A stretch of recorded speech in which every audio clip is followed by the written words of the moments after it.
We are starting our discussion with a specific focus on the IEB 2015 November paper. I wanted us to look at specific sections first. I want to test the certain skills, your ability to use a calculator to do certain calculations or just to train that so that I can be sure that you can be able to do the calculations in the exam. Okay. So we're gonna just quickly move to the stats part. Question 1 is on geometry, analytical geometry, or coordinate geometry. Question 2 is on still coordinate geometry, but yeah, it involves circles. And the third question is on trig. And after that, the fourth question is on Euclidean geometry and the geometry of circles. And more Euclidean geometry, similarity and proportionality. Okay. Okay. This is the question I want us to start by doing. Question 7. Question 7 is about study the table below and answer the questions that follow. We have X and Y variables, and you have the data that's actually shown there. And I know that this is pretty an easy one, but I want to test the calculator skills. That's why I'm showing this question. Calculate the line of best fit for 3 marks, okay? The line of best fit for 3 marks is something very, very easy to do. But I want us to do it together using a calculator. Okay, so I'm gonna display my calculator.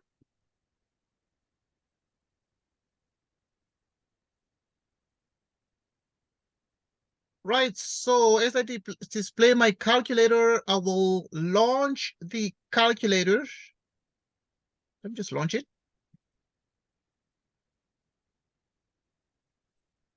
Which one should I launch? 2 of them. Let me launch this one.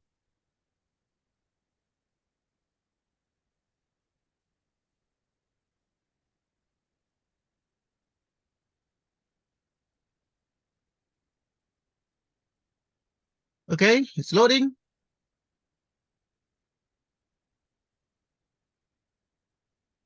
Okay. Right, here's the calculator that we're going to use.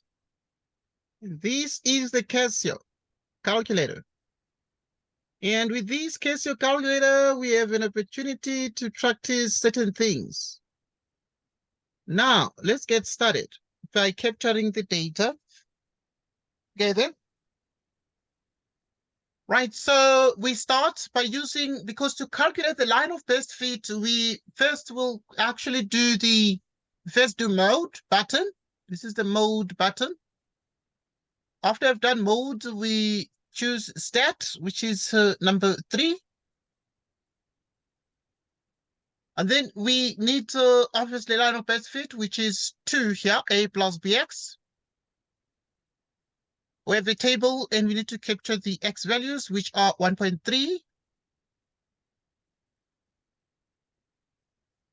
2.1,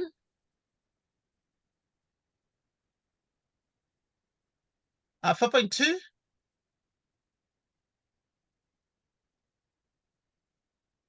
5, 6.8. Okay, let me just move the calculator a little bit to the other side. After 6.8, it's 9. Right, and 9 is the last one on the x. Right, let's do the other one.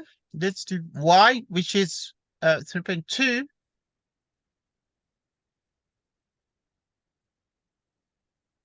Okay, starting from the first. Y is 3.2.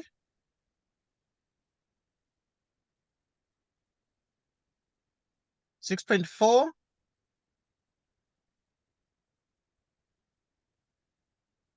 14.8. 18. 25.2.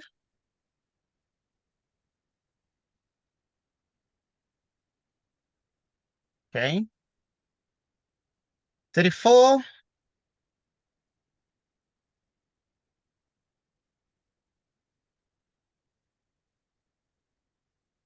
Now, okay,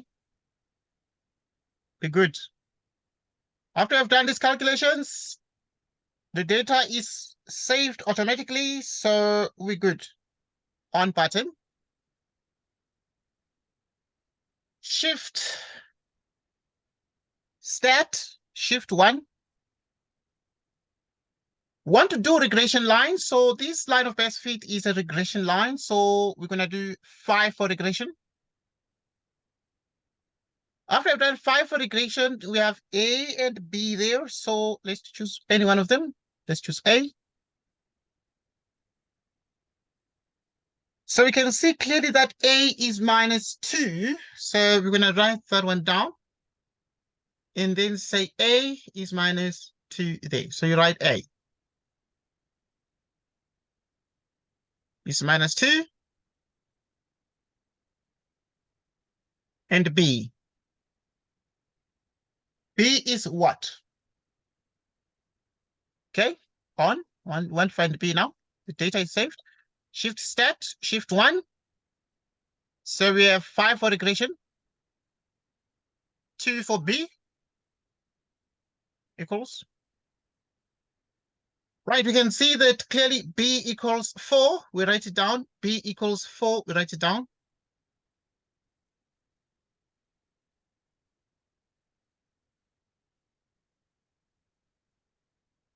With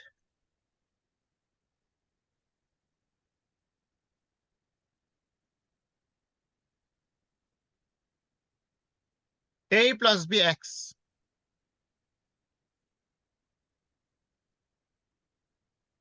So yeah, A is -2 and B is 4.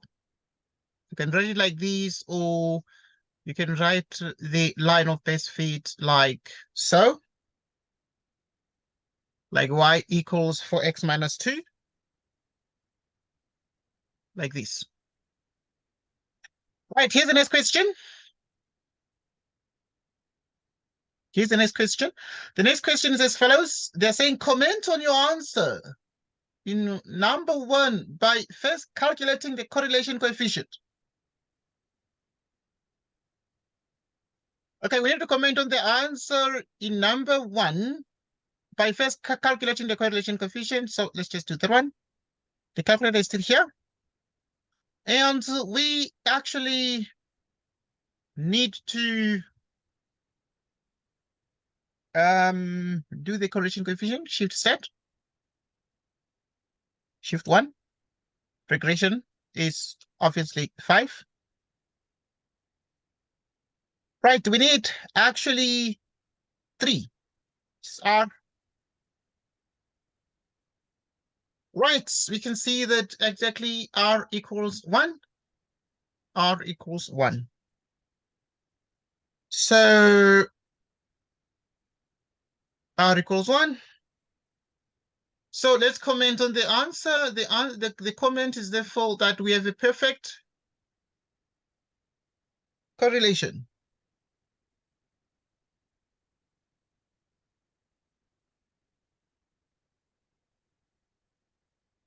We have a perfect correlation.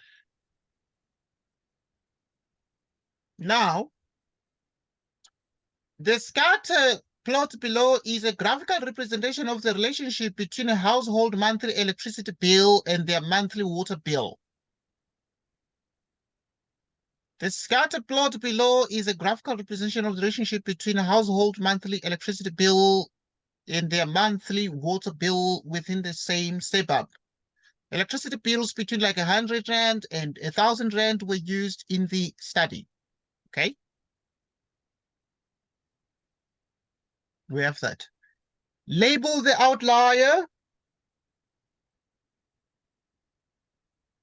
Label the outlier on the diagram above with the letter T. Okay, on the diagram with the letter T. Obviously, the outlier is what is very further away from the rest of the data points, and the data points, you can see them there. And so the outlier is T here. T there. Okay, we have labeled the outlier with the letter T. Comment on the relationship between a household monthly electricity bill and monthly water bill. Right, the relationship between the household monthly electricity bill and the monthly water bill. Okay. The water bill versus the electricity bill, you can see that they are very close to each other by and large. So we can see there is a strong or positive relationship. So if we comment on that, we can see that there's surely a strong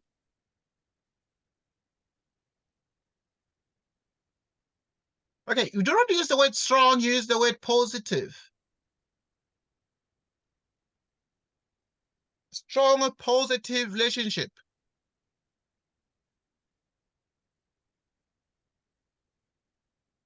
Or if you don't want to say relationship, you say, or as the water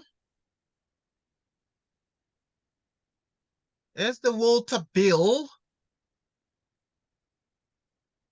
increases,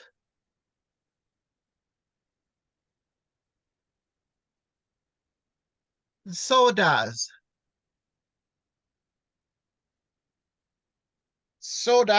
the electricity.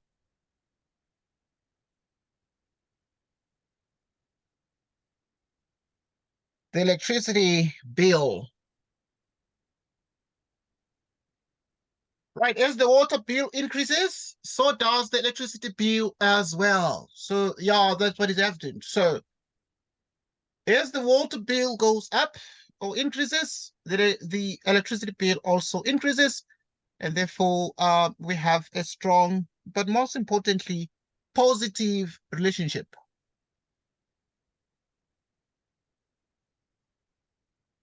If the outlier was removed from the data above, how would this affect the correlation coefficient?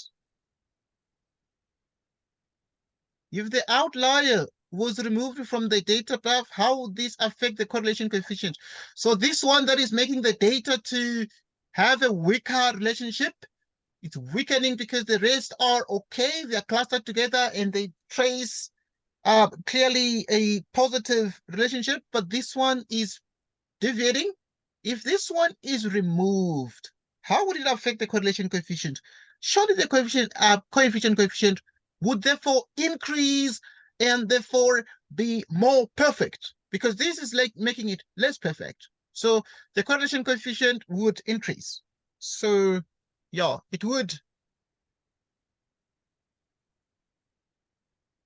increase. It would increase. Right, number 4. The equation for the line of best fit is y equals a plus bx. Like we said, y equals a plus bx, including the outlier. Okay. If the outlier was excluded, what would happen to the value of b? If the outlier was excluded, what would happen to the value of b? Well, because we saw that the correlation coefficient would increase, it is expected, therefore, that b would increase as well. So b would increase.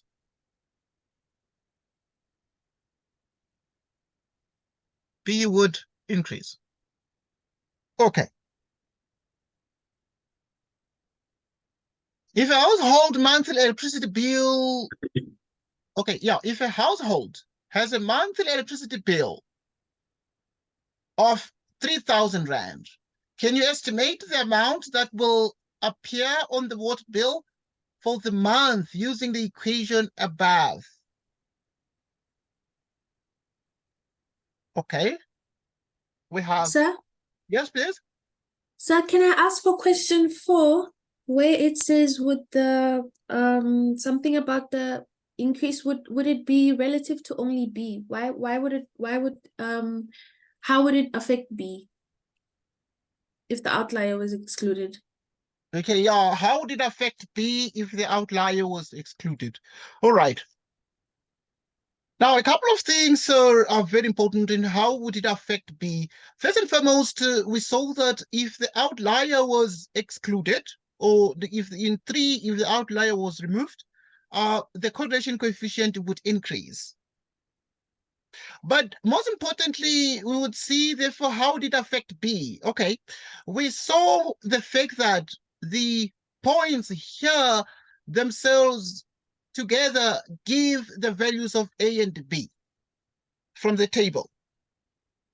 Okay, so if this kind of a table, the values of X and Y produce the values of A and B. So if the X and Y produce the values of A and B, what is then the meaning? How would a value that is deviating from the rest would surely, if it's removed, make the values of A and B to be more? So it would affect A as well, sir. Okay, that's a good question. Would it affect A as well? Now, that is the question that obviously you need to answer. But the truth is that changing these values here, any of these values here, it is expected that it will actually affect the equation. It will affect the equation, but how does it affect the equation? So if you remove an outlier, it makes the equation much more precise, perfect. So, well, perfection obviously is used for the correlation coefficient. Most important, the correlation coefficient would increase. An increase in the correlation coefficient means what? It means a stronger relationship.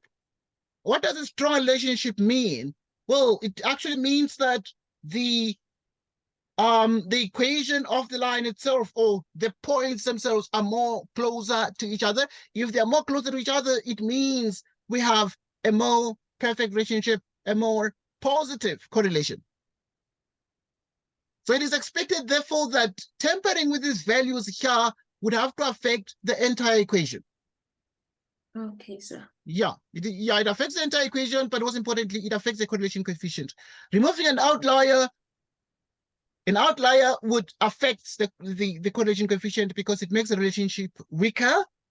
But if you remove it, then the relationship becomes stronger, and we expect the effect on the whole equation. And we expect it to affect B. And to have an effect on A as well. Okay. Now, in 5, if a household has a monthly electricity bill of 3,000 Rand,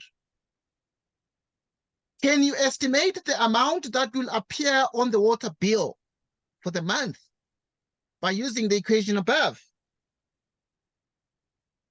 Okay, let's just check that one. So a monthly electricity bill of 3,000 Rand. Okay. Right, a monthly electricity bill of 3,000 Rand. Okay, the scatter plot below is a graphical representation of the relationship between a household monthly electricity bill and their monthly water bill within the same suburb. The electricity bills between 100 Rand and 1,000 were used in the study. So they used 100 and 1,000, between 100 and 1,000 Rand. We agreed that therefore 3,000 Rand, which the question speaks about, is outside the 1,000 Rand, which is sort of the maximum they studied in this study. So the 3,000 is not going to work because it's outside. It's only 100 and 100 to 1,000 Rand. So the answer is no. Why? As you would be, yeah, that is called extrapolation. As you would be extrapolating. What is this? Well, because now the studies is up to 1,000. So the scatter plot has nothing to do with 3,000, anything above above 1,000. So the 3,000 is outside. It will be called extrapolation. We'll just be saying, so we'll use techniques to extrapolate because that equation will not doesn't hold for anything beyond 1,000. If you don't want to say no, as you'll be extrapolating, you can also say, in other words, an alternative answer. Another student can say, or the equation is valid. Right, the equation is valid for values of x between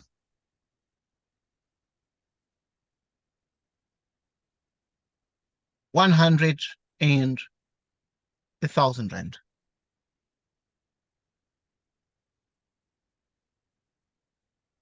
Or yes,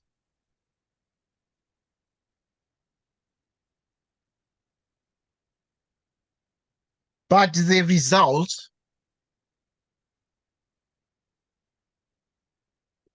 will be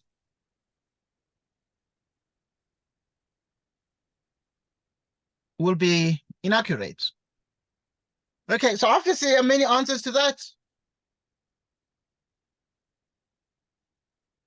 Right, so obviously you'd have a couple of issues if you are to use the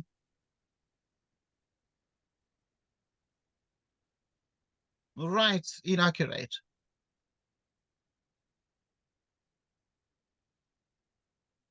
Okay, so yeah, these are the sort of the answers. 3,000 is outside that.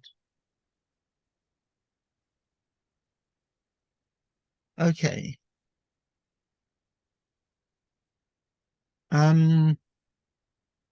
That's by and large. Perhaps we can just continue and answer the rest of the other questions as well. Right, the diagram below is an ogive for the mark distribution of a certain grade. And now here is the ogive. Here is the ogive. Okay. Let me go back to full screen. Right, here is the ogive that we have in the question. Okay, right. Mark distribution of a certain grade. Yeah, so it shows the mark distribution of a certain grade. And here it is. Let's answer the questions that they asked here. On the same grid as the ogive, sketch the histogram for the mark distribution of the grade. On the same grid as the ogive, sketch the histogram for the mark distribution of the grade. Assume 8 equal class intervals. So we assume actually 8 equal class intervals. So we have this. Right. And so now if we're to sketch this, we can see that it actually it's 0 at 20, starts there at 20, and then suddenly it goes to just 1, 2, okay, 2, 4, 6, 8, 10, like 2 units. So you here at 30, and then you here. And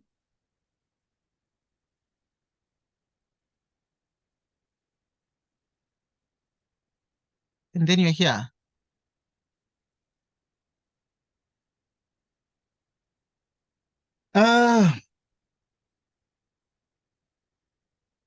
So now between 30 and 40,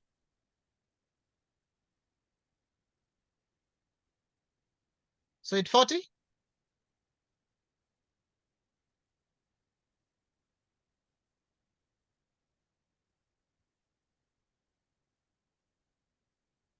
okay. Right, so yeah, you have just here, and then you go this way. Okay. Then you have that. And then now, okay, this I know it's not a difficult section at all. And then 50.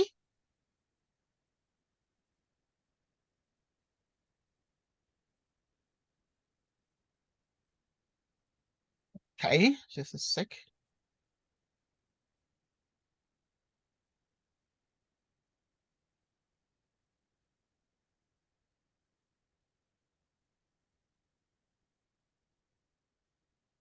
Okay, just a sec.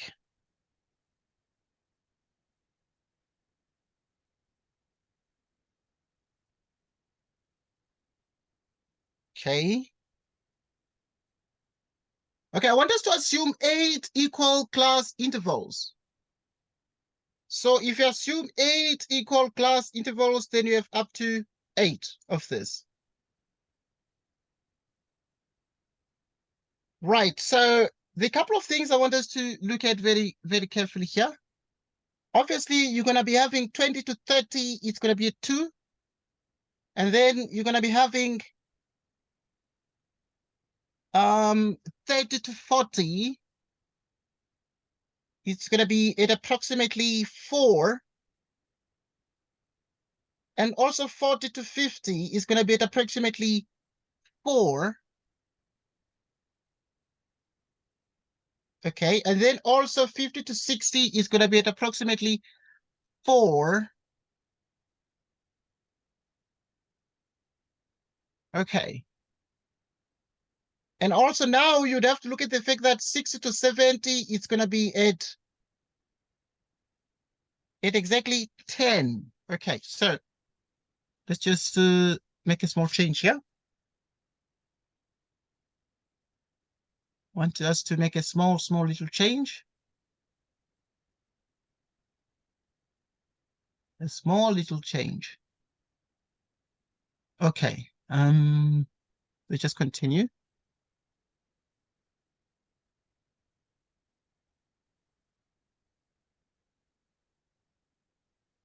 Right, so let's start again. And then now if you realize that between 20 and 30, you are at exactly 2 units. So yeah, it's a 2. Now at 30 and 40, it's going to be at a slightly higher level. So at 30 and 40, it's going to be at just slightly above, just a sec, just here, like so. So it's going to be at 4, note that. Okay, note that, between 30 and 40. So it's going to be like here.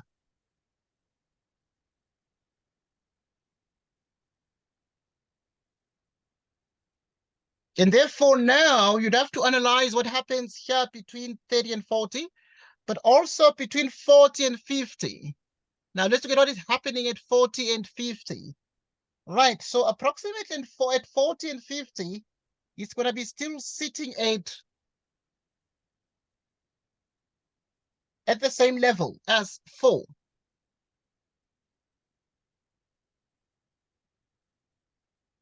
It's going to be sitting at the same level as 4. Okay, I'll actually give justifications as to why this trend. Now, 50 to 60, it's going to do the same as 4. Okay.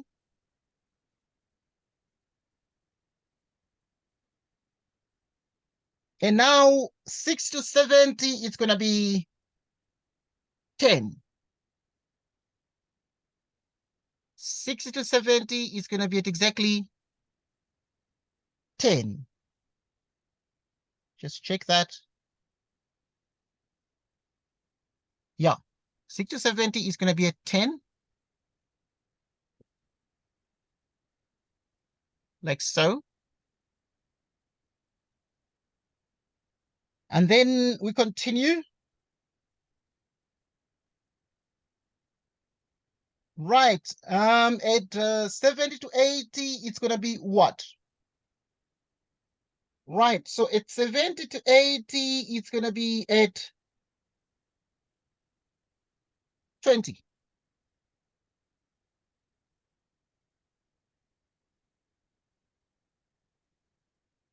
It's 70 to 80. Right. 70 to 80 is gonna be at 20. Like so. Okay, I'm gonna give justifications as to why this trend.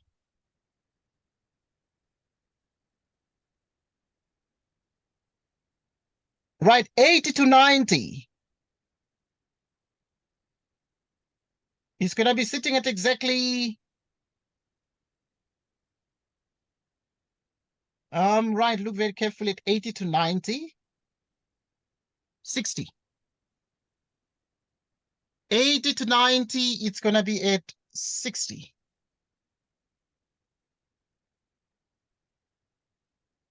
Okay, like so.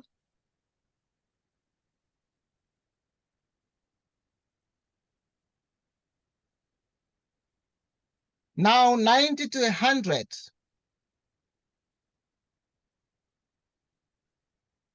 Okay, 90 to 100. Check 90 to 100. 90 to 100 is just gonna be above 30. 90 to 100 is gonna be above 30. So if 90 to 100 is above 30, it's going to be, okay, just determining that quickly. I'm just determining that quickly. Right, 90 to 100, it's going to be at exactly now this 30, 32, 30, 32, 34, 36. Yeah, 30, 30, 32, 34, 32, 34, 36. This is 30, 32, 34, 36. Just between 34 and 36. I'll just mark that one. 32, 34, 36. Okay, so it's just above 30 between 90 and 100. And 30 is this one.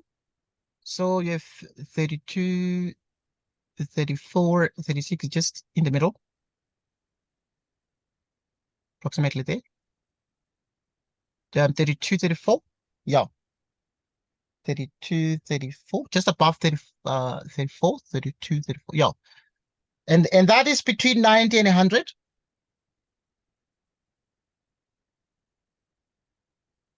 Like so.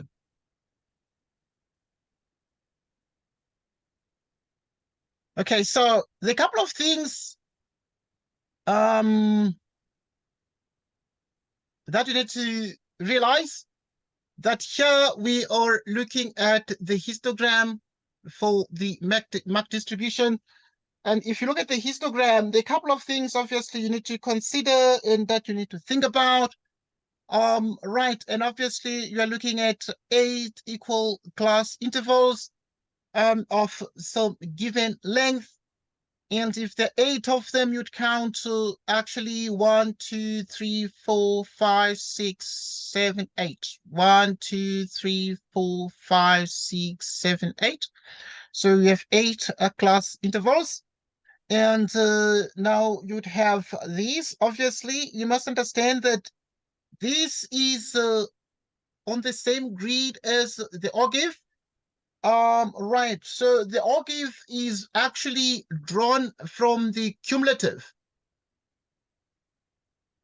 So there's just a bit of more information here. Cumulative frequency graph or curve.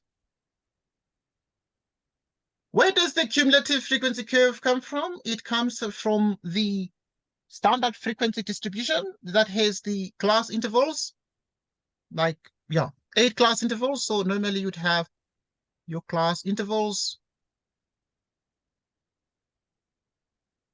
Right, after having had your class intervals, you'd have other things like your, what do you call it? Right, you'd have your frequency as well. After having had your frequency, then ordinarily you would have your cumulative. So this ogive actually has been drawn from the cumulative frequency curve, but you need to understand that the cumulative is from the frequency curve. So yeah, so now when you draw this, you need to understand that actually, obviously, you consider your class intervals and then consider your frequencies as well, and therefore be in a position to sketch accordingly. Okay, but it will look sort of that way. I'm yet to give more information on this kind of sketching. Now, for instance, in part B, they're saying describe the skewness of the mark distribution. Describe the skewness of the mark distribution. So you need to look at where the tail is. So if the graph, if the histogram is like so, the tail is on the left. There's sort of a tail on the left, and the hump is sort of on the right. We then say it is the mark distribution. The mark distribution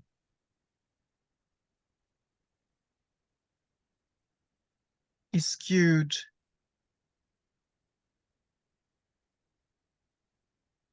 to the left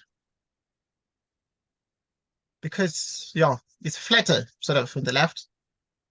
So it's skewed to the left. Okay, they might have not taught you skewed to the left, but yeah, if the tail is on the left, it's said to be also negatively skewed. Negatively skewed.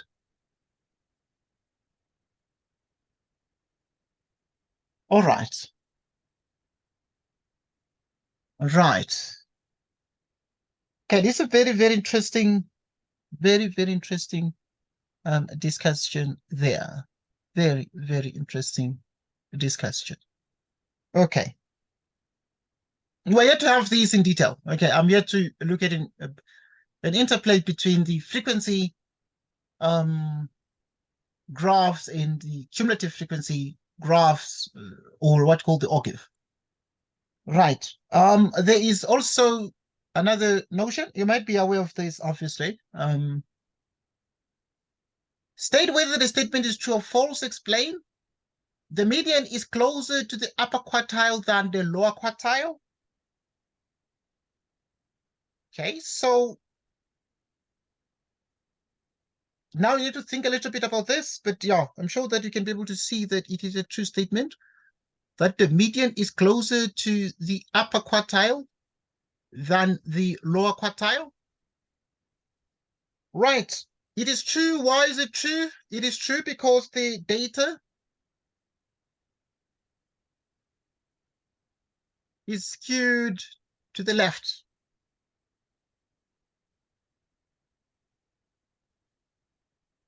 Is skewed to the left. Yeah. Is skewed to the left.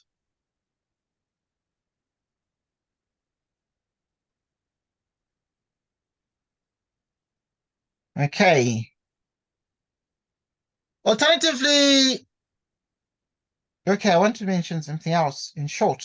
If the data is skewed to the left, there's this drawing you can make, or this comment you can make. Just make that comment.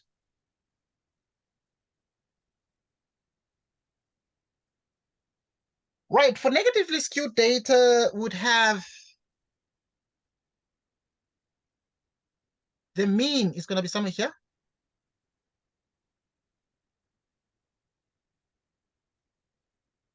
The median somewhere here. So we have the median here.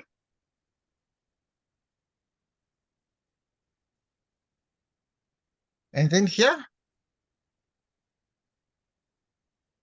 you'd have the mode here.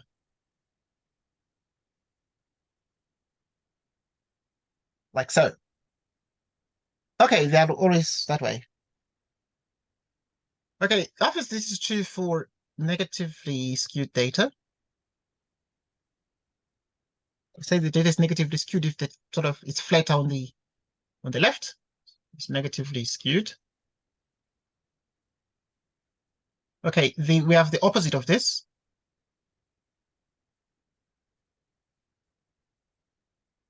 Okay, it can be positively skewed.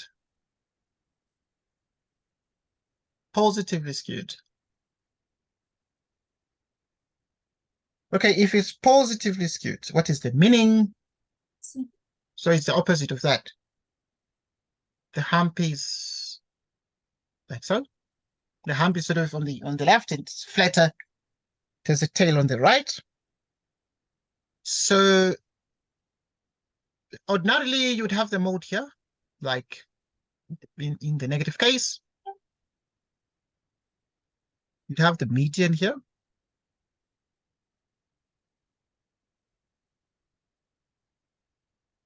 You'd have the mean here. Okay. So this is this positively skewed case. Okay, there's something called the normal distribution. Okay. No skew. Normal. No skew.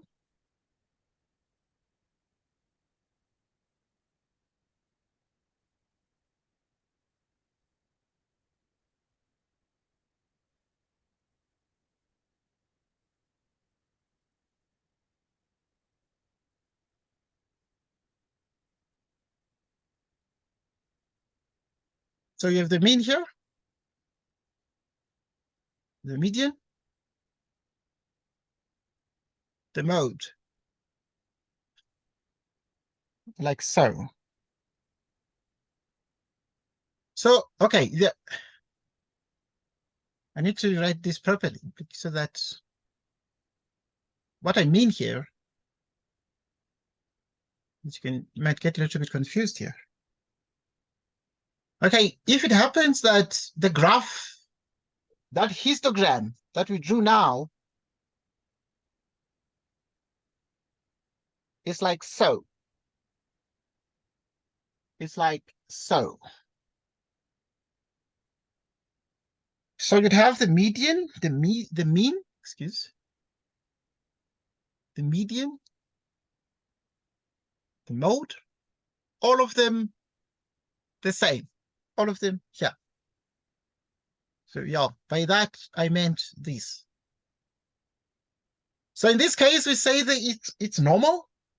There's a normal distribution, or we say there is no skew. So yeah, they can ask a question like this in the exam. So you find that the histogram is it's like this. It's not that it's flatter towards the right or towards the left. Just to mention that this kind of a distribution here, it's called the normal curve.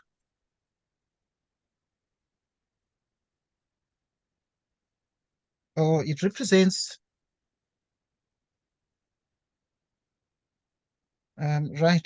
represents a perfectly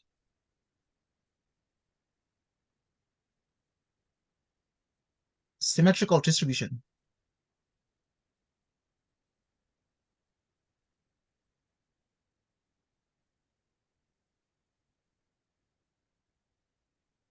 Okay. And this one here, perfectly symmetrical, called a normal distribution. All right.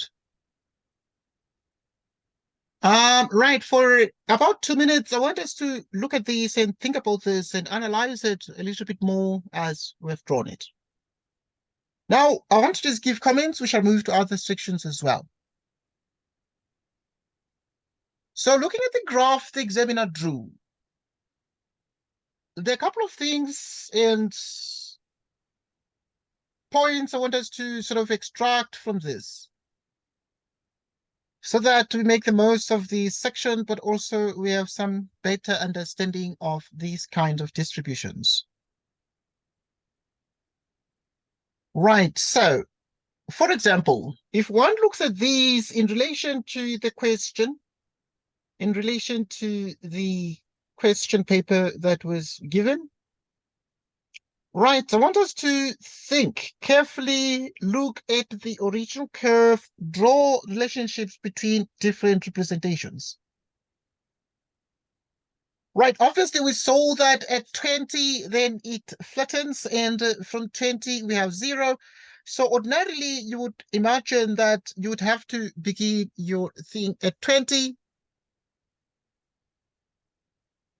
have your x up to 30. And then you have 20 to 30, you'd have your 30 to 40. Okay, we need to include some of them here. So obviously at this point, you'd have to look and say, okay, you include 20, but 30 is not, and then you include it here, something like that. Okay, maybe I started at the bottom. Let me start here. You can look at the class intervals. And then you can look at your frequency, and then you can look at your cumulative. Okay, you can work backwards from one to the other. Here, obviously here you're given the cumulative, so you can work towards the frequency. Okay, just want us to play around a little bit with this, and then we shall move on to other sections as well. All right, you might have obviously played around with this. Like your class intervals here, I'm going to just write that here. So you'd have 20 to 30. And then you do these. 30 to 40. 40 to 50. Okay? And then you have 50 to 60. Okay? 60 to 70. 70 to 80. All right. Right. 80 to 90. 90 to 100. Something like that. And then now you would actually play around and at this point be in a position to look and give your figures.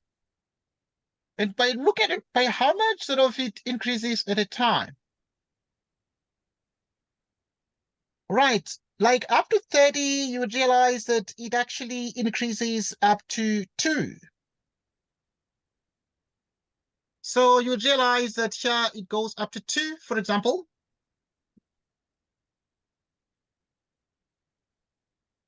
And then you realize that from 30 to 40, from 30 to 40, it increases by how much? So you need to look at that and think. At 40, you would see that it is, okay, check carefully there, 2, 4, 6. Right, so if it's like 2, 4, 6 approximately, okay, at the third grid. So, right, obviously that's cumulative. So you would start and say it is 6 here. And then you realize that it is 4 there. So that the sum is exactly that. And that is why here we looked at it and said it was like 2, 4. Okay. Next. Playing around with this, we continue and analyze this. Like at between what and what? Okay, between 40 and 50. 36. Okay, at 50, it was what? Like 2, 4, 6, 8, 10. Okay. So if the cumulative is like a 10, Okay, I'm not going to waste a lot of time on this. I know that you might be knowing this very well. Okay, if the cumulative is sitting at 10, draw here like so, you draw here like so, you draw here like so. Okay, if it's sitting at 10, what must these be? It must be 4 again. That is why it was at 4 then. Okay, we're finishing. Okay, yeah, I'm actually rounding up. So yeah, quickly you do these, so you do these, you do that. But yeah, 1, 2, 3, 4, 5, 6, 7, 8. Right, so let's just do 50 and 60. What is it at 60, for example? Okay, so now obviously at 60, you can see it's a tricky one. Okay, because it's just between, okay, that's like 2, 4, yeah. Okay, that's 10, 12, 14, 16. Between 14 and 16 is like 15. Yeah. Okay. So that's 10, 12, 14, 16. So it's approximately 15.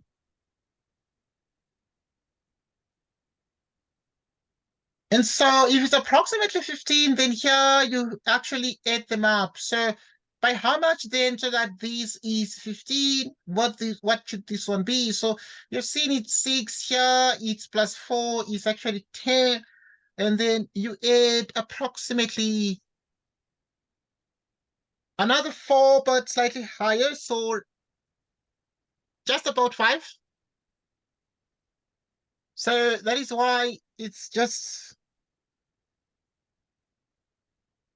the 5 is just close to 4, etc. Okay, on average, that is sort of the reason there. Okay, play around just so that you can make a more sense. Okay, that was at 60, and then here, let's look at what happens at 70. Same with 70. So now you have 20, 22, 24, 26. Let me see if it's approximately that. Okay, so yeah, because we approximate many times. Okay, so yeah, you have 20, 22, 24, 22, 24, 26. It's about 25 approximately. Okay. By how much did it then increase here for us to get 25? Okay, because this one it's 6, 10, 15. Right, so obviously you can see that it's just about 10. Because yeah, you add this 6 plus 4, 10, plus 4, plus 5, 15, 25. Right, so you can see therefore it was at about it was at about 10. It was at about 10 in the 60 to 70. 60 to 70, it was at about 10. Okay, and the same applies to the rest of these. I'm sure it makes a bit of sense there. Okay. Okay. At 80, just to finish off quickly, possibly you have a better idea. Okay. Right. So you look at what happens there. You need to check there what happens at 80.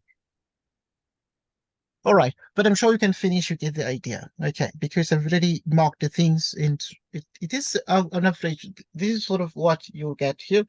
In other words, the histogram is drawn from the frequency distribution table. And this frequency distribution table, you need to look at what happens and be in a position to convert this cumulative to to a frequency distribution and be able to draw your histogram and be able to comment on the skewness of the data. Because this one is flatter, this side it is negatively skewed.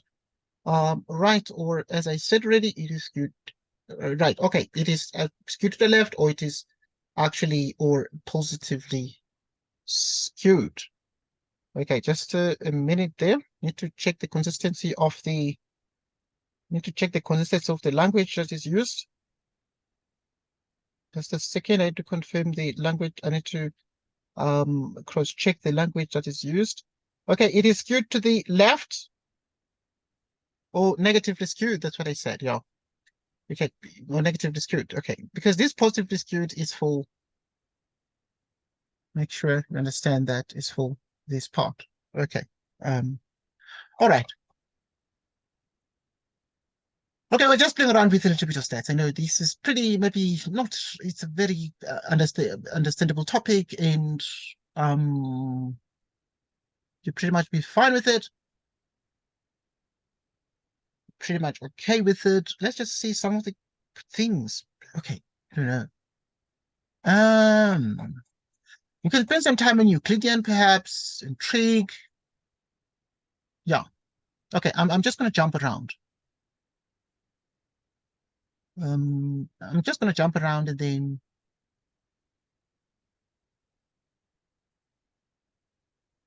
let me see.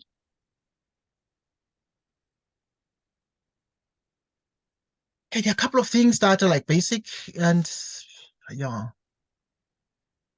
I want to test you in a couple of things. This one, just a sec. Wondering what to test you on. Okay, can test you in Euclidean.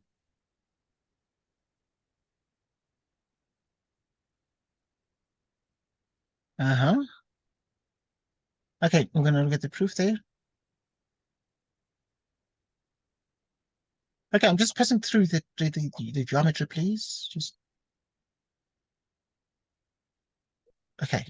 There are too many things. Did it have lots of things this string? Need just something easy for a start, just to keep you to get you excited. Okay, let me just give you like 1 minute. Do this question, please. 1 minute, and give me the answer.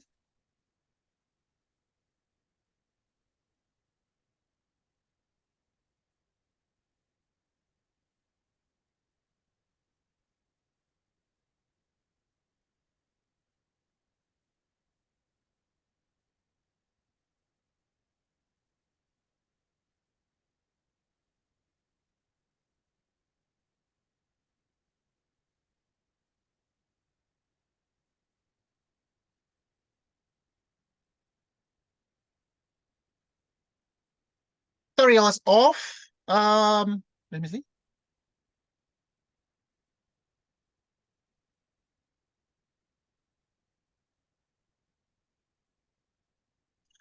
All right,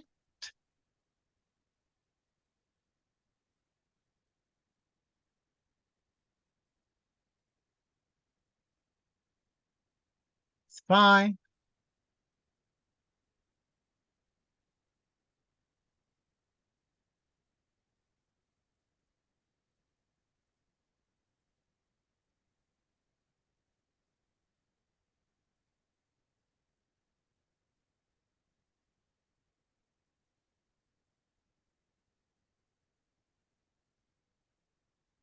Hey,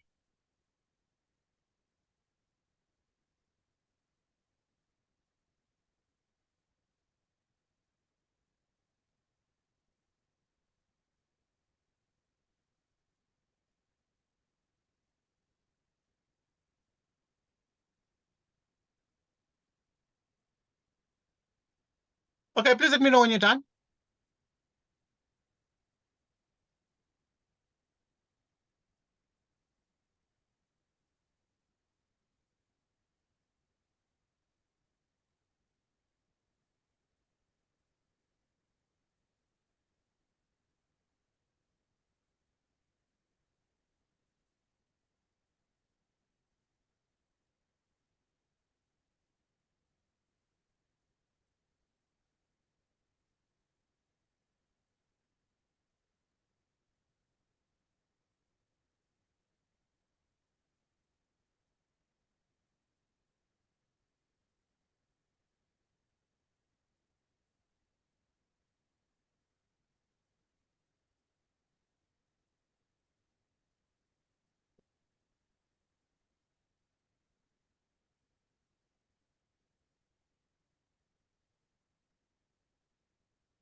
Right, you need the size of angle E2.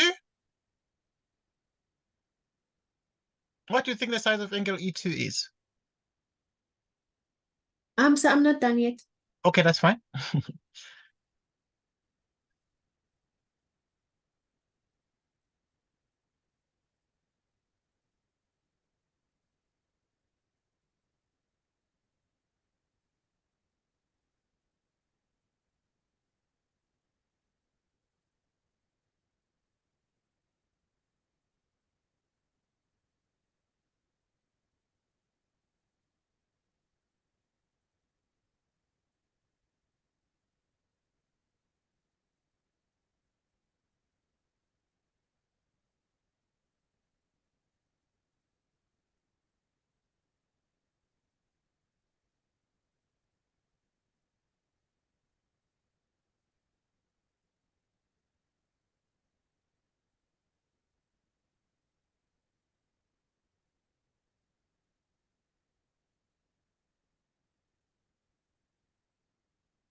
So I can't find E.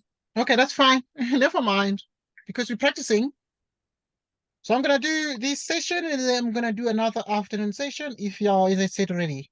It's not, I'm just doing this one so that you can sort of, what question number is this? It's question 10. Okay. So this was question 10 in the exam, and let's see what you get. What does the examiner want? They want the size of angle E2. And obviously angle E2 is this one. And you can see there are all sorts of parallel lines here, but also there's a tangent. The diagram below, the tangent at A is parallel to CD. This tangent at A is parallel to CD. So if the parallel, what do we know about parallel lines? Three things become very important about parallel lines, like your alternate angles, if you have parallel lines. You have corresponding angles.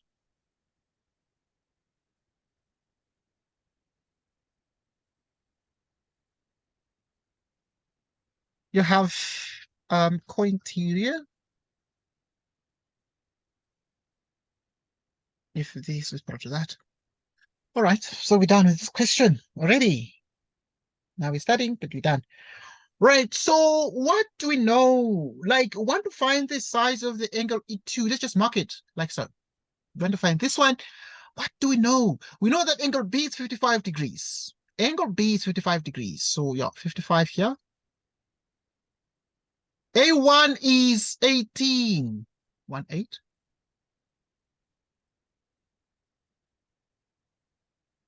So if surely the tangent at A is parallel to CD, this is parallel to CD.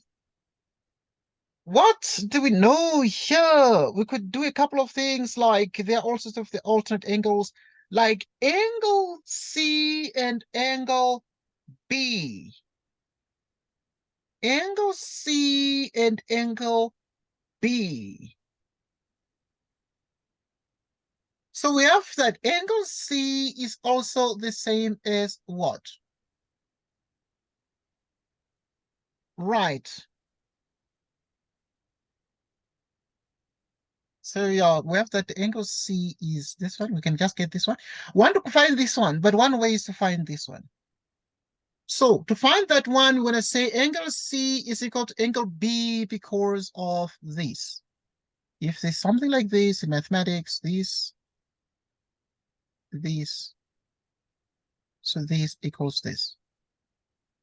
So these are like angles in the same segment. So the first thing we write that is going to be with a mark in the exam is to say C equals angle B. Angle C equals angle B. And this is equal to 55 degrees. Angles in the same side.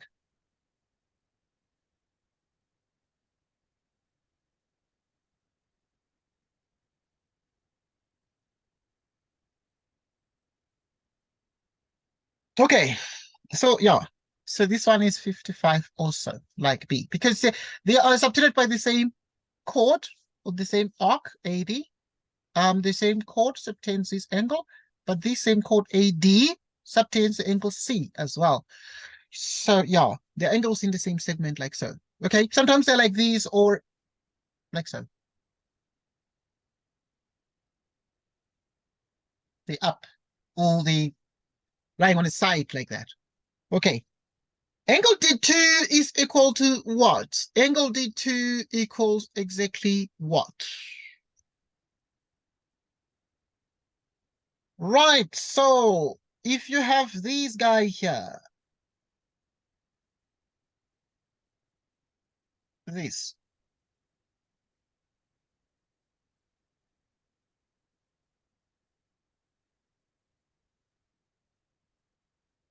angle D2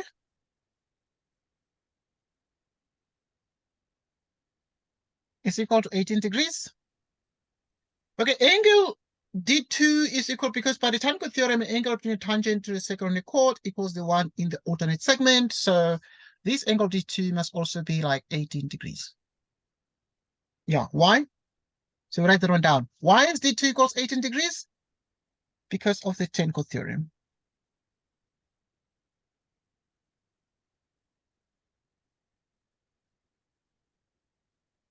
Next, what do we want? We want E2. Okay, but we've already found this one. 55. Nobody's good to write them down. Otherwise, then you would be like missing, you would forget. If you forget, then you will think you're still lacking something, but you have like everything you need on the diagram. So always write the angles you get. Right, so now, what is this? What is angle D1?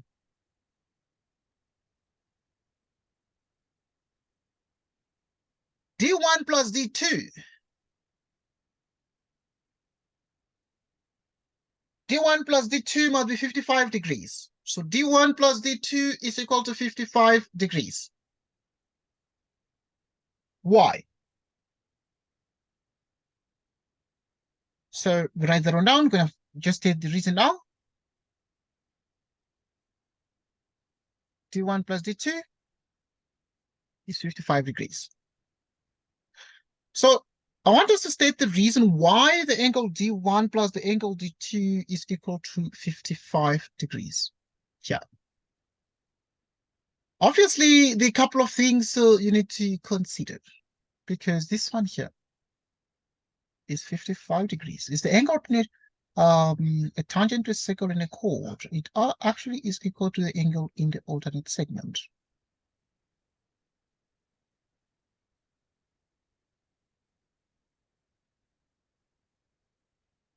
So if you look at this angle here, D1 and D2 would be A4. D1 and D2 would be A4. So that D1 and D2 is 55 degrees. The reason is you have this kind of angles in Z, this sort of a Z here. These are angles called alternate angles because CD is parallel to the tangent. So yeah, this is because they are alternate angles. Why alternate angles? Parallel lines, you must always take parallel lines, so CD is parallel to the tangent.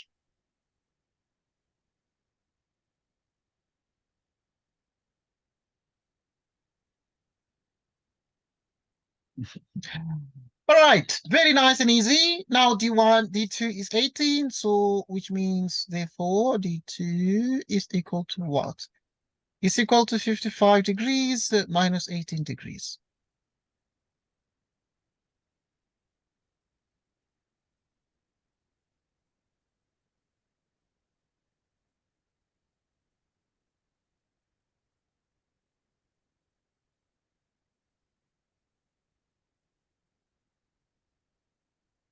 So D1 is, D1 here. So D2 is 18. We move it across. So what we're getting is a D1. So this is D1 for anyone who is not seeing this very well. All right. So D1 is 37.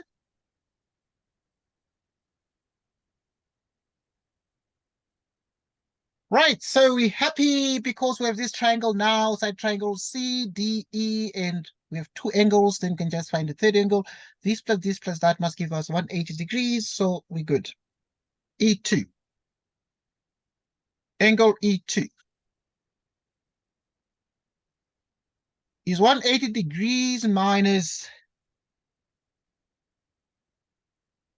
55. Okay, from 180 degrees, we subtract this one, 55 and 37 to get E2. 55 and 37.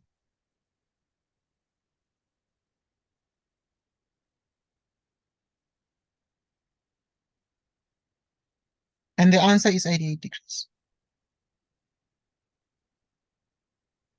Angles in a triangle.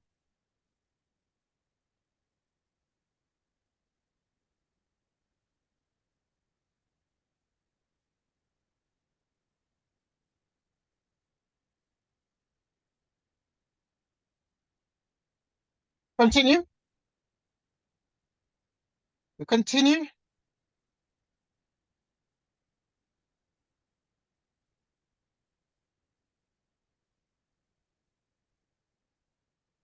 Okay. E2 is 88 degrees. There are many ways to do it, but yeah, this is just one of the ways. It's just one of the methods. Okay. Just one of the methods that we can use. E2 is 88 degrees. Let me see. Okay, we're just playing and then we're gonna take a break. Okay, I want us to just play with geometry and then we take a break and then we come back. Later. Okay, I'll give you time to chill and okay, 13th is not late. This is the next minute. Here's another question that was brought by IEB in 2015.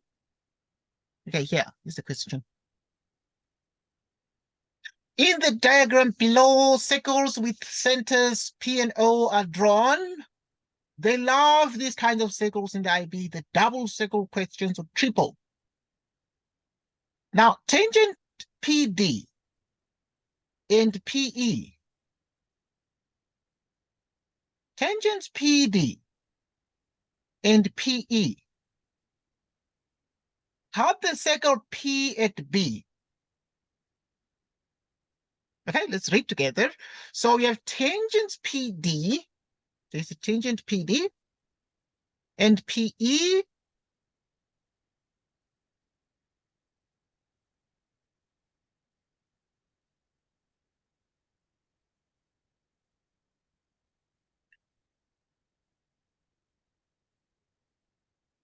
All right. Yeah, so these tangents PD and PE to the circle O. They are to the circle O there. Okay. Cut circle P at B and C respectively. A is a point on the major arc. A is a point on the major arc of A is a point on the major arc BC. Okay. So you can see that A is a point on the major arc there. DC cut circle O at K. DC. D. C. Cut circle O at the point K. Prove that angle O1 plus 2A equals 180 degrees.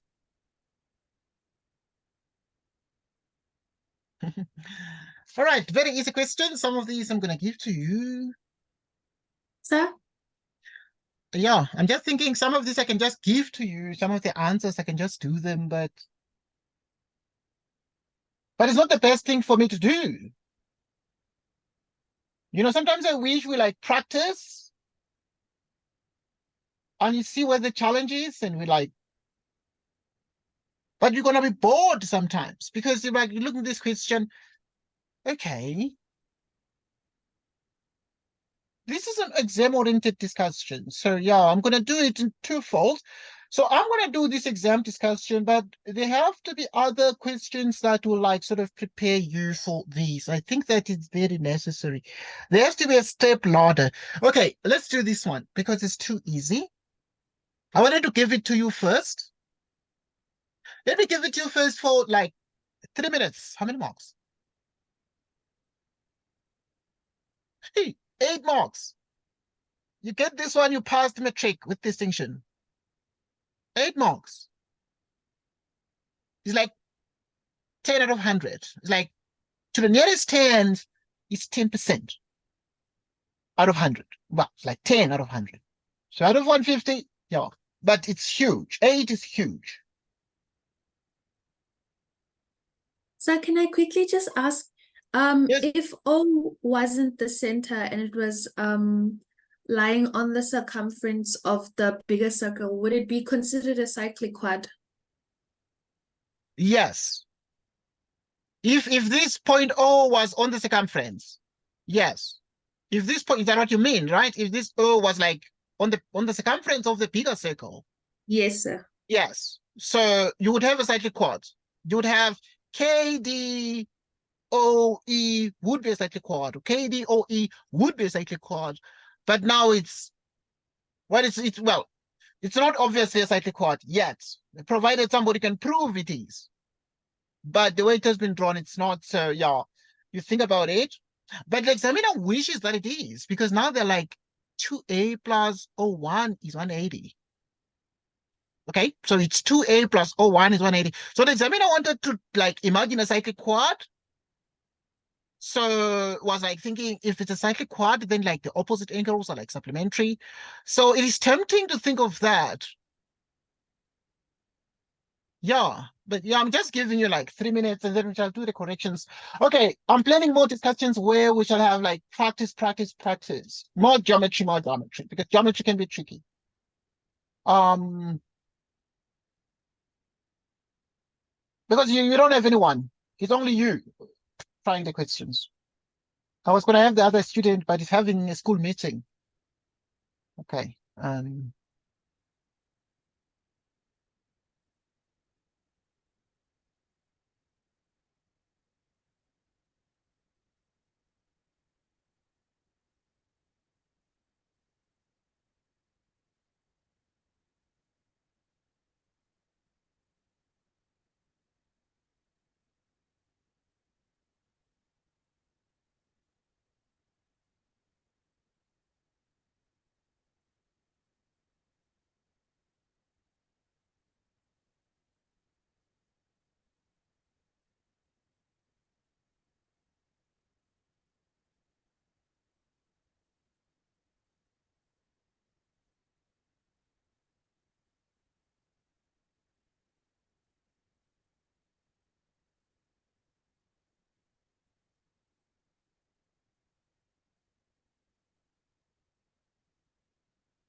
I'm still here.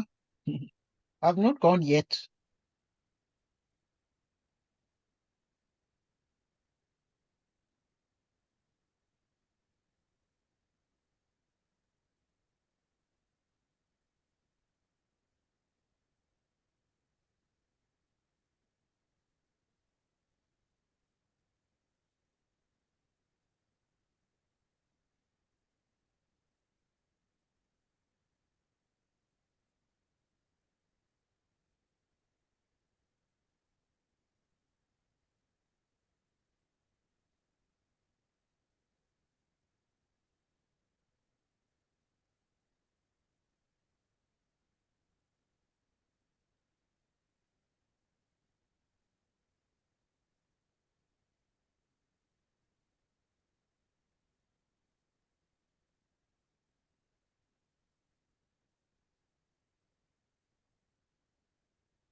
Hey, I'm still here.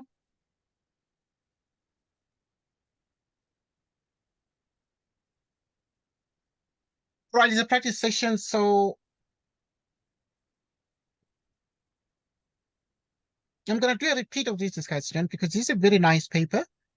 I found this paper very, very useful, so I'm gonna do a repeat of this discussion, but yeah, at a faster pace. But now it's laid back. Okay, let's do this question because I know you're practicing. We are practicing here. All right. First things first, you need to look at the fact that what do we have here? First, if you have a tangent and a radius, a tangent and a radius and a tangent, these two are always perpendicular to each other. Mark those first. That is where the 180 degrees might come from. So these are very useful because the examiner already Sir, said, yes, please. sir, could you please repeat what you just said? I was saying that whenever the examiner mentions tangents, and now you have tangent and radii. Okay, there's a tangent and a radius, a tangent and a radius. That is where normally the numbers would come from. This diagram here is so dry, does not have angles given numerically, doesn't have angles given in terms of numbers. But now there's 180 degrees. Where will the 180 come from this? Because there's no number. Potentially, where you have a tangent and a radius, there must be an angle of 90 degrees. The 90 degrees here, because it's a tangent and a radius, another radius and a tangent will produce an angle of 90 degrees. That is where the number will come from. This is 180-degree angle.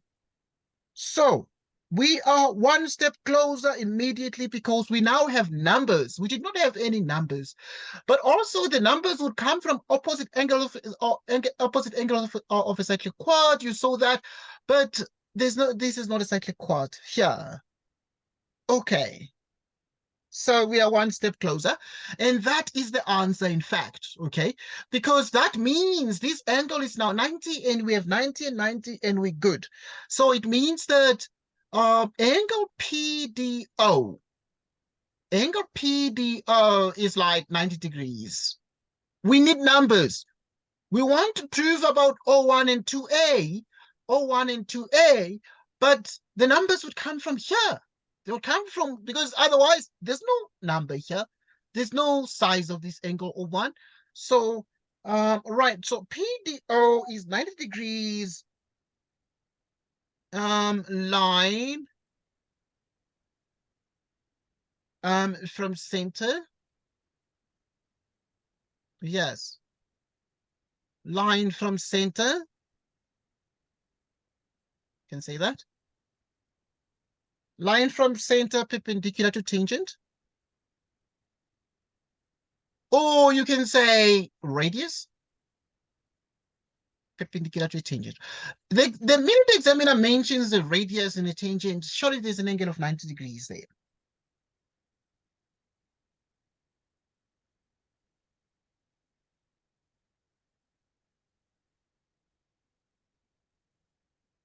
Okay, we'll continue.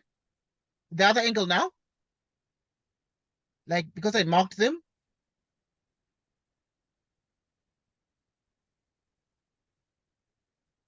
Okay, I'm just putting the other one. I just marked it already. Like the E1, E2 is also like 90 degrees. In other words, PEO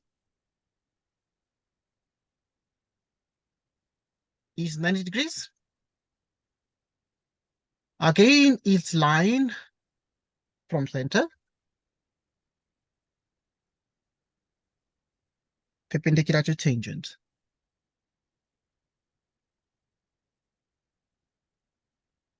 PEO, line from center. This one, perpendicular to tangent. If you don't want to say that, we say radius perpendicular to tangent. All right. So yeah.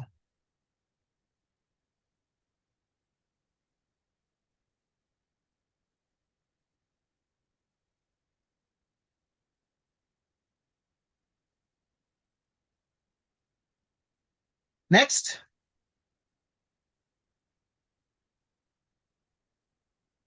So moreover, now we need to bring the angle A into the picture because these have just been, they've not, they had much to do with the other angles. But what is angle A? Angle A must come into the picture. How do we bring angle A? Because it's like outside. We must include it in our answer. So there's now the only way to include that is when we have used angle P. So we're going to say angle P is twice A. Angle P is twice A. Angle at center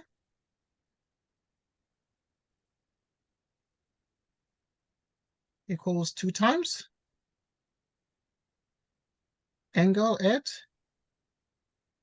circumference.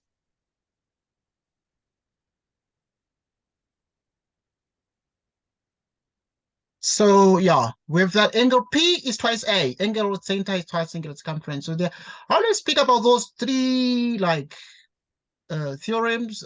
Yeah, 3 theorems. Angle at center is twice angle at circumference. It can be this way or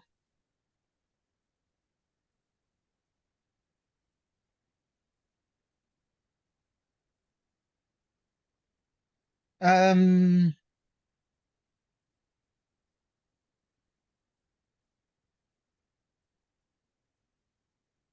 okay, yeah, you have this, and then you can pull this one.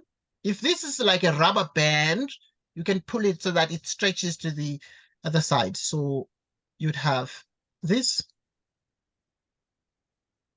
or you can pull the wings. If these are like wings, pull the wings, butterfly the, so you could have this. Oops, not clear at all. Could have something like this.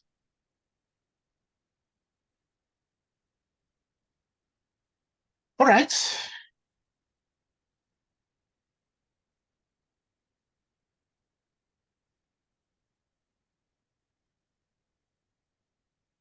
Okay, so yeah.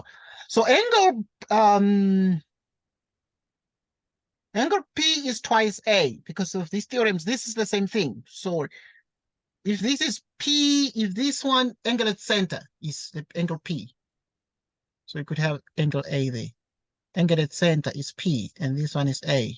Angle at center is P, and this one is A. So these are just the same thing. Angle at center is twice. Sometimes you put it's on the side like that. And then we are done. We are done.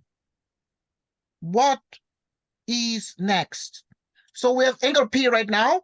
And so we can bring together angle O1 and we can bring together twice angle A, or we can bring together angle O1 and A.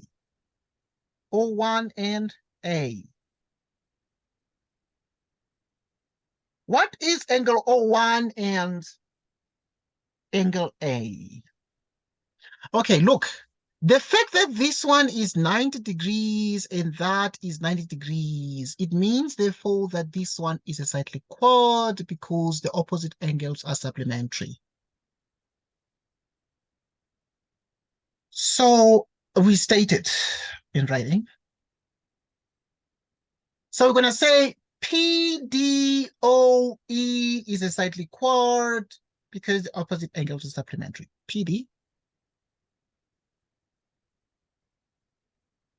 PDOE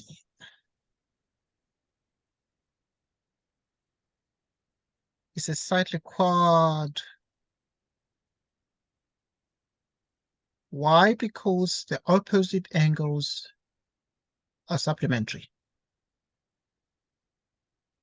Okay, now this one, it's not that the vertices lie on the circumference of any given circle, but the opposite angles are supplementary, so it's a cyclic quad.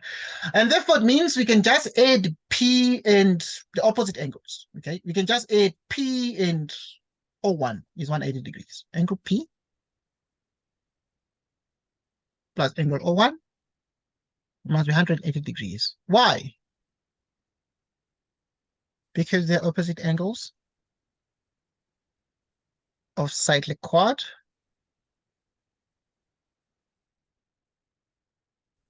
PDOE.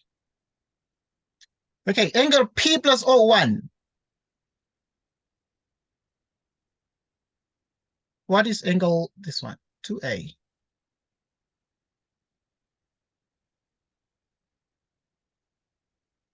Okay, P is 2A, so which means O1 is 180 degrees minus 2A.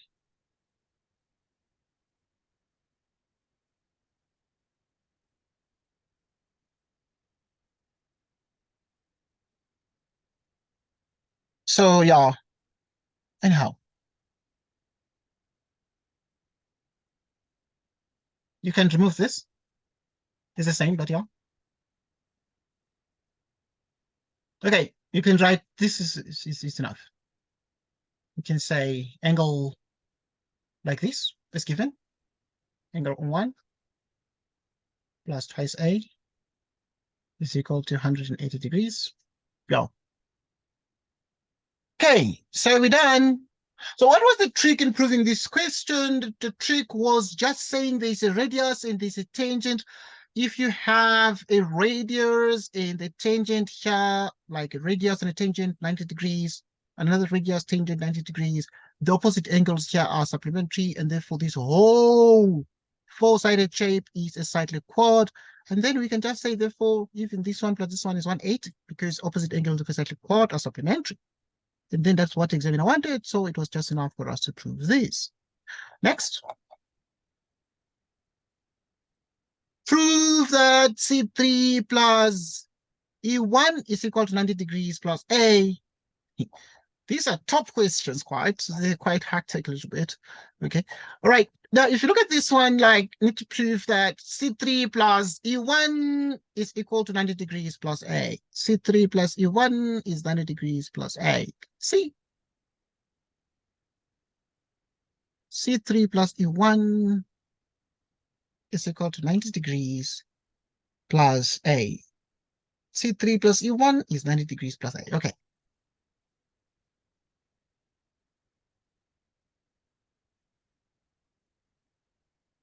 C3 plus E1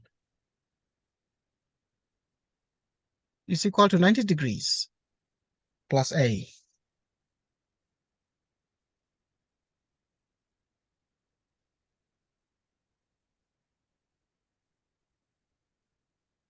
Okay, this is what is wanted. Prove this.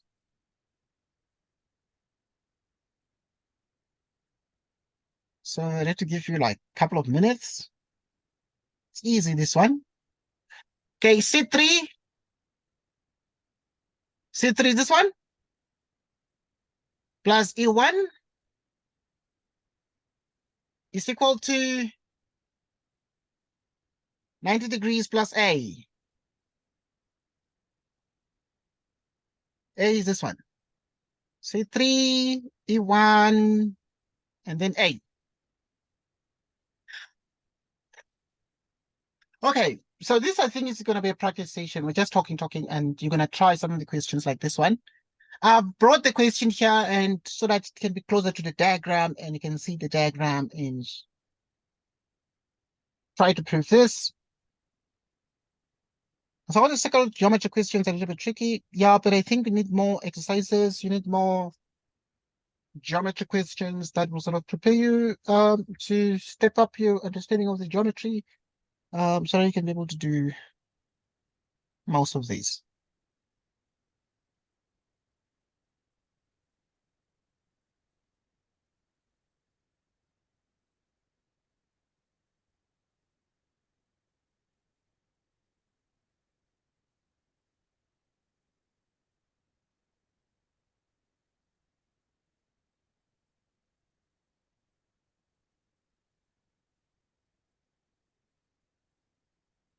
Yeah, I've said in short, please try it. That's what I'm saying.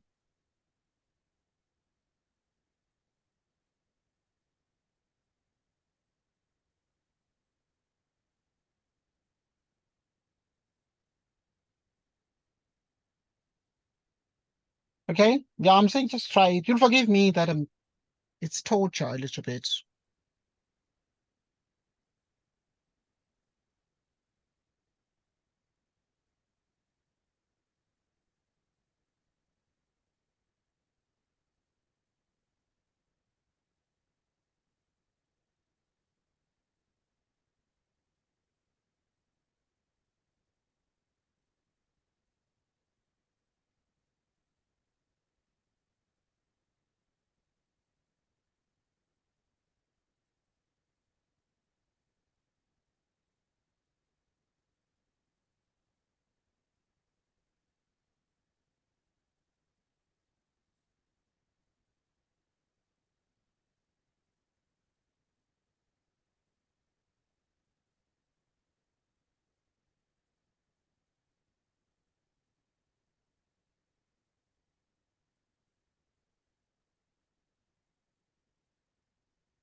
sir.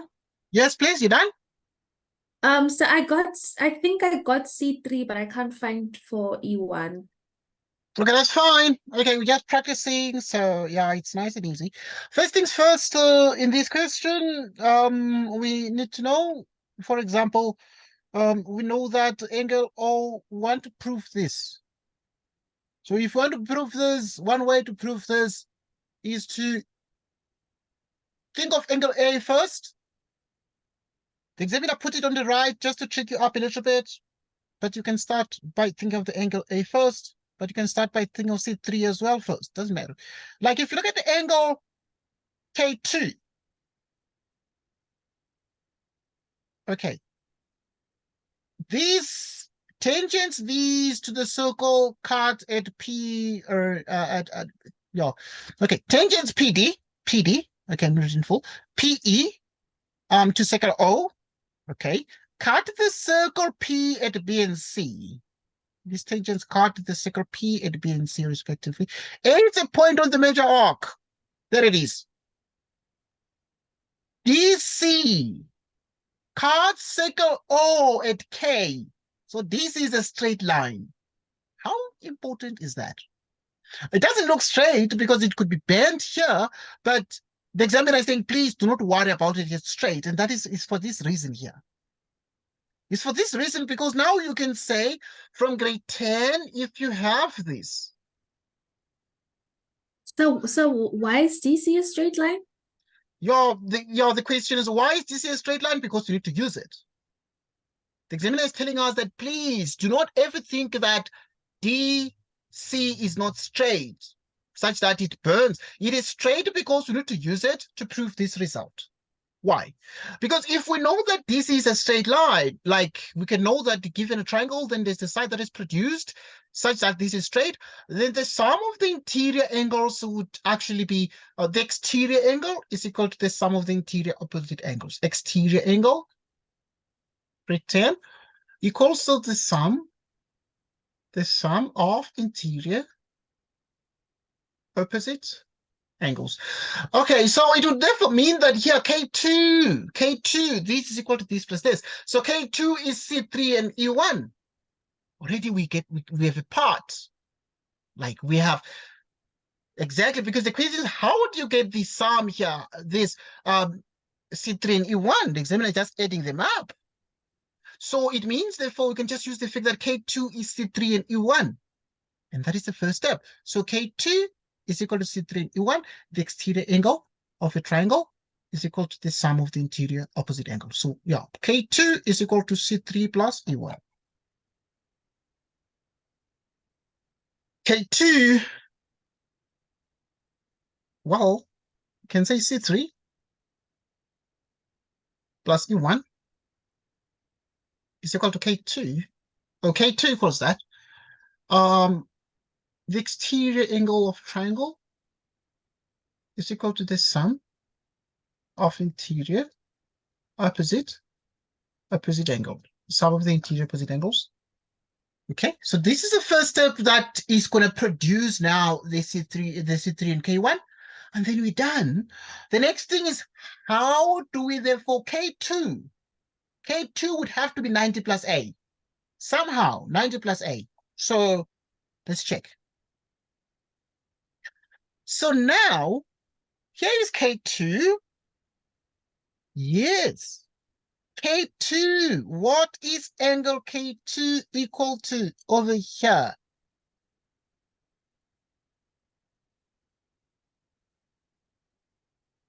Right. Right. So the angle K2 is equal to what? Right, you need to start by saying the angle O2 is equal to what? The angle O2 is equal to, you can use the fact that O1 plus O2 is 360. O1 plus O2 is 360 because you already know, well, the angles around the point. Somehow we need to use angle O2 here. Because if you know angle O2, you can be able to see that angle O2, this one, is this theorem. Angle O2 is equals to twice K. Angle O2 is equal to twice K. Okay, these diagrams are the same. Yeah, so angle O2 is twice K2. That's what you write. Angle O2 is twice K2. Why? Because angle at center. Because 2 times angle at circumference. Okay. Now we got O2 to be this. But now we don't want actually just O2 here in this question. We want A. So we must now connect K2 to O2 is connected, but we must also get A. But O1 and O2 are linked to each other. What do you know about O1 and O2? Well, now this O1 is going to produce, is connected to A already. It's connected to A by this equation we've proved. So we can just say, Mr. Examiner, O1 plus O2 is 360 degrees. The angles around the point or revolution O1, O2. Okay, you can just write that step. Angle O1 plus O2 is 360 degrees. Why? Angles around a point. Angles around a point. So that angle O1 plus O2, which is 2K2, is equal to 360 degrees.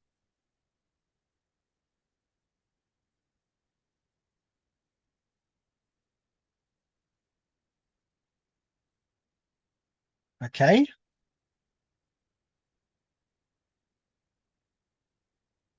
And then also, I mean, we can do this because angle O2 is 2K2, but we know angle O1, we want to have A here.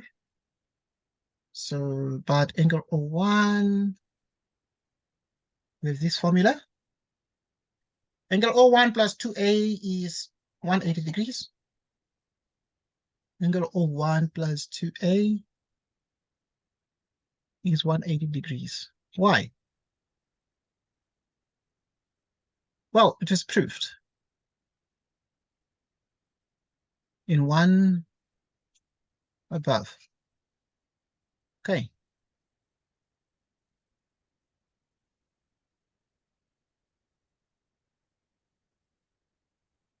And this means what?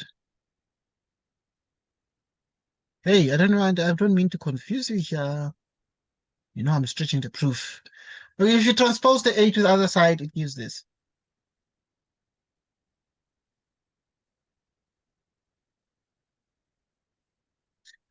Okay, we just want K2 here. Okay, this is already the answer. It doesn't matter how you play around. Just need to play around with these equations.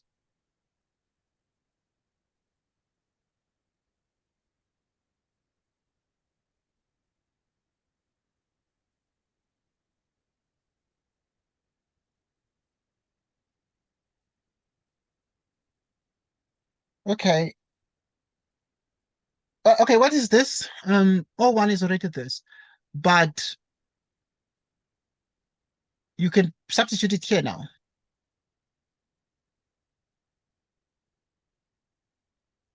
To get, and O2 is already this. So you have this equation. So ordinarily, you have this equation now together with this equation.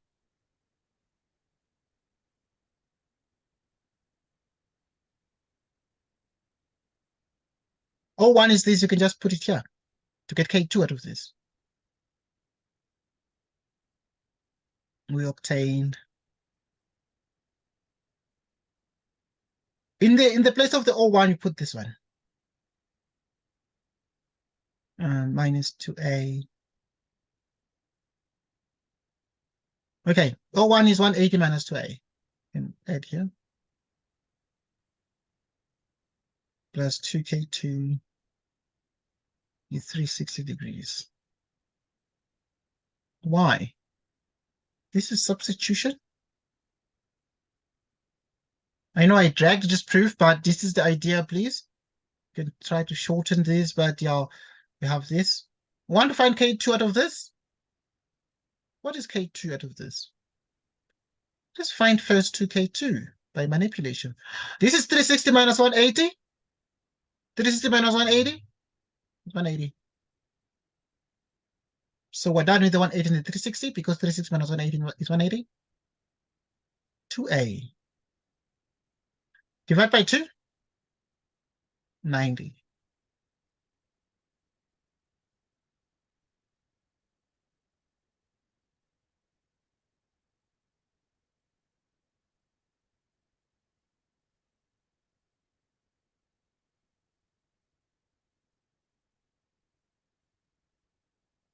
Um,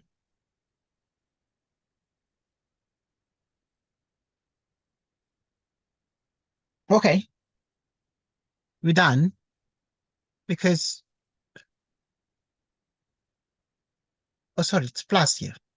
This 2A, if it moves across, it becomes plus 2A. So this is plus, but here divided through by 2, and you get these. So in the place of K2, you have 90 plus A. So therefore, wanted to say C3 plus B1 is equal to 90 degrees plus A. Okay, this is K2 and K2 is this. So obviously, because these both equations, the C3 and E1 is equal to K2, but K2 is equal to these, so they're both equal to angle K2. Okay, so this is the proof. Okay, it's a bit lengthy. I mean, marks is given 6. It should not be so lengthy, but yeah, I can try to cut down in some of the steps here.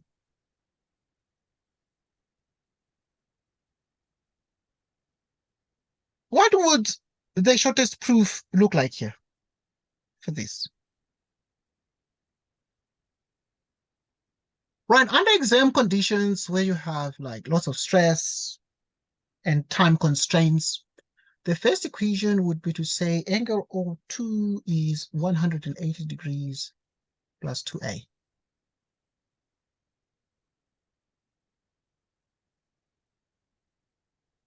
Why? Angles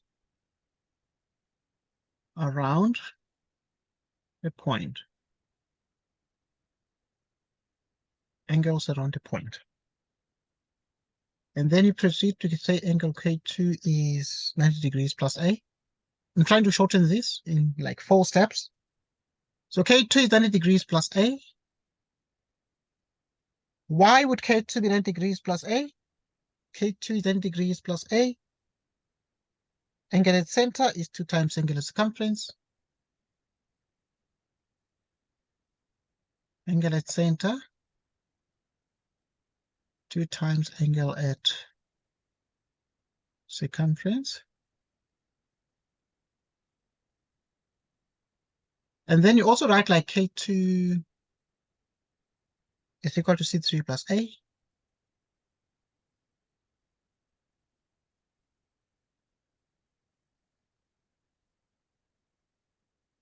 Exterior angle of triangle equals the sum of interior op angles. Okay, I'm going to take a break. I know. Okay, so in the least amount of steps, this is sort of what would become the proof. So therefore C3 plus D1 is equal to 90 degrees plus A. So this proof can also be written like this from the diagram. This looks shorter, it's like 1, 2, 3, 4 steps. These are the reasons on the side. Okay, so yeah, it just depends. That just depends on what you find very, very useful, but there are also alternative proofs. Okay. Yeah. Right, we're done. Let me see what else we have. Sir? Yes, please. So can I let's say you weren't able to prove for B1, but then you can Yes, see that you need to use the O1 result. is yes, sir. So when you put that into your proof, sir, would you still say it's proven? Yes. Okay, yes, you need to say it's proven. I get your point. You need to say it's proven because they've given you the result. And since they've given you the result, you need to say it's proven. It's not dependent on whether your proof is correct or wrong. The examiner is going to be, because, I mean, you can always write the proof, but the examiner is the one to decide whether you're right or wrong. So, but you need to say it's proven because the answer is there. So every time if there's an answer given, please, normally, why are answers given in mathematics? Normally they are given because you need to use them elsewhere. So you need to just come and say, it is true because um, it has been proven somewhere else, and you state where it has been proven. Because they said you need to prove that. It's very dependent on whether the proof was successful or not. Because not all proofs work out, because sometimes the examiner is wrong. Sometimes the examiner made a mistake. In last year's national paper, there was a mistake in trigonometry that made even a lot of news. And so after the mistake in the geometry paper 2 at national level last year, there's some of the students battled for a long time maybe to solve the question, but there was no answer to the question. So it happens that the examiner is wrong, and so you don't need to spend a lot of time if the thing does not work out, because either you're lacking some information, you need to establish something that is not there, that's why the proof is not working out. So yeah, you need to always say it's proved above. Okay, proved, like in this case I said proved in 1 above. Okay, it's independent on whether you are successful or not.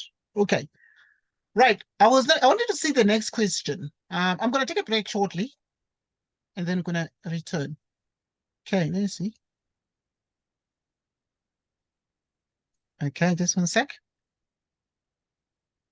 Um,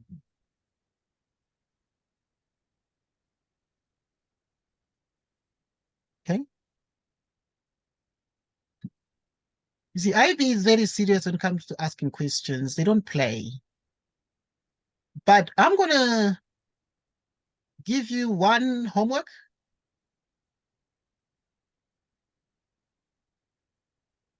This is your homework.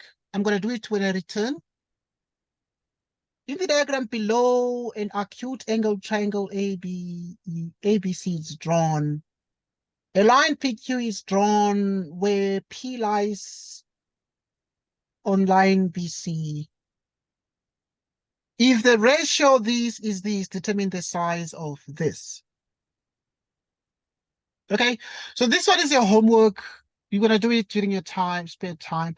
I'm gonna do it when I come back. We're gonna agree together the next time you're gonna be free, and then we can do these. Can be later on in the evening, maybe late afternoon. Right, but this is your homework. I'm gonna make the video available in the next couple of minutes, and then you can watch the video and try to make sense of the things. And try to make sense of the things. Okay. Right, I must thank you for joining us. We started at about 9:30, and the student was dragging. Now we have this homework. I'm gonna pause the video. I'm gonna send you the link. So you have to try this question B. Is this question B linked to the question above? It is not. Okay, because it's in the middle but of the paper. But the question above is about a graph. So maybe I can also give you this one. Calculate the coordinates of point A. Yeah, I can also give you this one. You can also try question A, please. So I'm giving you like question 11. So 11A, you calculate the coordinates of A, show you're working, here is point A, find the coordinates of A. The examiner decided to draw the graphs. Okay, that's interesting. But they want the coordinates of A, where X lies between 0 and 360 degrees. Okay. And then after you need to do the two questions. This one, homework.